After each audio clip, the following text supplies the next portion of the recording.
Hello guys, welcome to the and rhythm channel.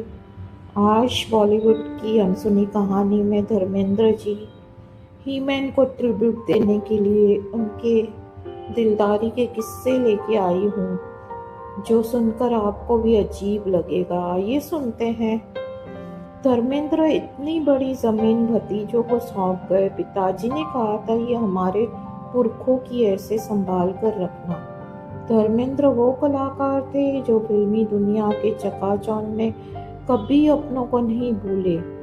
उन्होंने केवल अपनी पत्नी और बच्चों की ही जिम्मेदारी नहीं निभाई, बल्कि चाचा और उनके बच्चों के लिए भी वो कर गए, जिन्हें वो लोग आज भी याद करते हैं। उन्होंने अपने पुरखों की जमीन भतीजों के नाम कर दी, ताकि वे पूर्वजों के इस धरोहर को हमेशा संभाल कर रख सकें। बॉलीवुड में अपनी एक अलग पहचान कायम कर चुके धर्मेंद्र रियल फैमिली मैन भी थे। धर्मेंद्र वो कलाकार के तौर पर जाने जाते रहे जो फिल्मी दुनिया के चकाचौंध में कभी अपनों को नहीं भूले। उन्होंने न केवल अपने परिवार की देखभाल और उनकी जिम्मेदारी ताउम्र निभाई, बल्कि गांव में चाचा भतीजों के लिए दिल खोलकर प्यार बरसाया। धर्मेंद्र का ये किस्सा उनके पैतृक गांव डांगो का है, जहां उन्होंने अपनी ढेर सारी जमीन अपने भतीजों के नाम कर दी। ये एक्टर के उस लगाव की झलक पेश करता है जो उन्हें उनके हर अपनों के से था। बॉलीवुड के हीमैन धर्मेंद्र का जन्म हुआ तो नसराली में था, लेकिन उनके दिल में हमेशा अपने पिता के गांव डांगो में बसता था। वहाँ के लोग उनसे बेहद प्यार करते हैं। एक अच्छे संतान की तरह धर्मेंद्र को अपने बाप दादा की जमीन की चिंता भी थी और उसी धरती से काफी लगाव था। धर्मेंद्र के पिता के हिस्से की जो जमीन थी वो उन्होंने चाचा के बेटे को दे दी।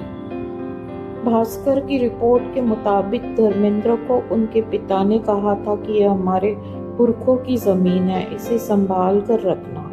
कहते हैं कि धर्मेंद्र ने पिता की इन्हीं बातों को हमेशा जगह दी और अपना ये जमीन अपने चाचा के बच्चों के नाम कर दी।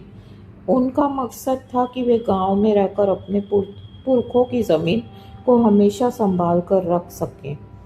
इस रिपोर्ट में बताया गया है कि धर्मेंद्र की चाची प्रीतम कौर गांव में ही रहती हैं और अब उनकी उम्र 95 इयर्स है। धर्मेंद्र के पिता जब नसराली में थे तो धर्मेंद्र का जन्म वहां हुआ था और बताया जाता है कि उसके बाद पिता ने धर्मेंद्र और उनकी मां को अपने गांव डांगो में रखा था। जब धर्मेंद्र 3 साल के हुए तो तब पिता साहनेवाल स्कूल में थे और परिवार को लेकर साहनेवाल चले गए। धर्मेंद्र ने भतीजों के नाम 19 कनाल 11 मरले जमीन दे दी थी। वो उन्हें अपना खून और जड़ समझते थे। उनके भतीजे के नाम बूटा सिंह है, जो लुधियाना की एक कपड़ा मिल में काम करते हैं। उन्होंने कहा कि आज के समय में कोई किसी को आधा किला भी नहीं देता, लेकिन धर्मेंद्र ने उन्हें अपना खून मानते थे और इतनी बड़ी जमीन परिवार को सौंप गए। उन्होंने बताया ताकि जब धर्मेंद्र मुंबई चले गए तो उनके दादाजी घर से खोया मावा बनाकर उनके लिए मुंबई ले जाते थे। ट्रेन से मुंबई पहुंचने में उन्हें 24 घंटे लग जाते थे। बूटा सिंह ने भास्कर से बातचीत में कहा कि वे कभी उनके लिए बर्फी तो कभी साग बनाकर ले जाते थे और धर्मेंद्र बहुत चाव से ये सब खाते थे। उन्होंने बताया कि धर्मेंद्र हमेशा कहते थे कि जब भी आना घर का खोया जरूर लेके आना। बता दें कि धर्मेंद्र स्टार बनने के बाद 2013 में शूटिंग के लिए अपने पैतृक गांव डांगो आए थे और तब वो 78 साल के थे। उनके आने की खबर से पूरा गांव खुश था, लेकिन धर्मेंद्र मायूस नजर आ रहे थे। गांव आते ही उन्होंने सबसे पहले मिट्टी के घर में गए और गेट के पास से मिट्टी उठाकर माथे पे लगाई थी। बताया जाता है कि घर के अंदर जाने पर वह 10-15 मिनट तक फूट फूट कर रोते रहे थे। तो ऐसे थे दिलदार धर्मेंद्र जी। तो आइए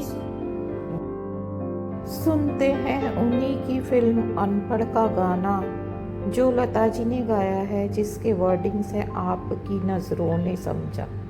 तो आइए सुनते हैं ये खूबसूरत सा। आपकी नजरों ने समझा प्यार के काबिल मुझे दिल की है धड़कन ठहर जा मिल गई मंजिल मुझे आपकी नजरों ने समझा।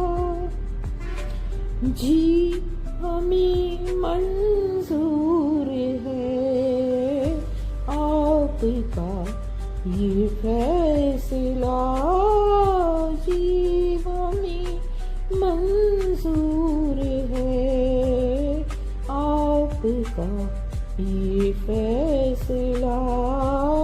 कह रही है हर नजर बंदा परवर शुक्रिया, दो जहां की आज खुशियां हो गई हासिल मुझे दिल की है धड़कन ठहर जा मिल गई मंजिल मुझे आपकी नजरों ने समझा।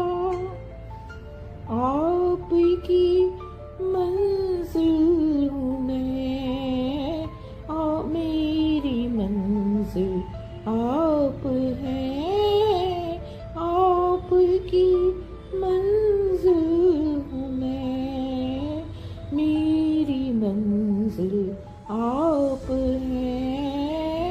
क्यों मैं तूफान से डरूं, मेरा साहिल आप है। कोई तूफानों से कह दे मिल गया साहिल मुझे दिल की है धड़कन ठहर जा मिल गई मंजिल मुझे आपकी नजरों ने समझा। पड़ गई दिल पर मेरे आपकी परछाइयाँ, पड़ गई दिल पर मेरी आपकी परछाइयाँ। हर तरफ बजने लगी सैकड़ों शहनाइयाँ, हंस के अपनी जिंदगी में कर लिया शामिल मुझे दिल की है धड़कन ठहर जा मिल गई मंजिल मुझे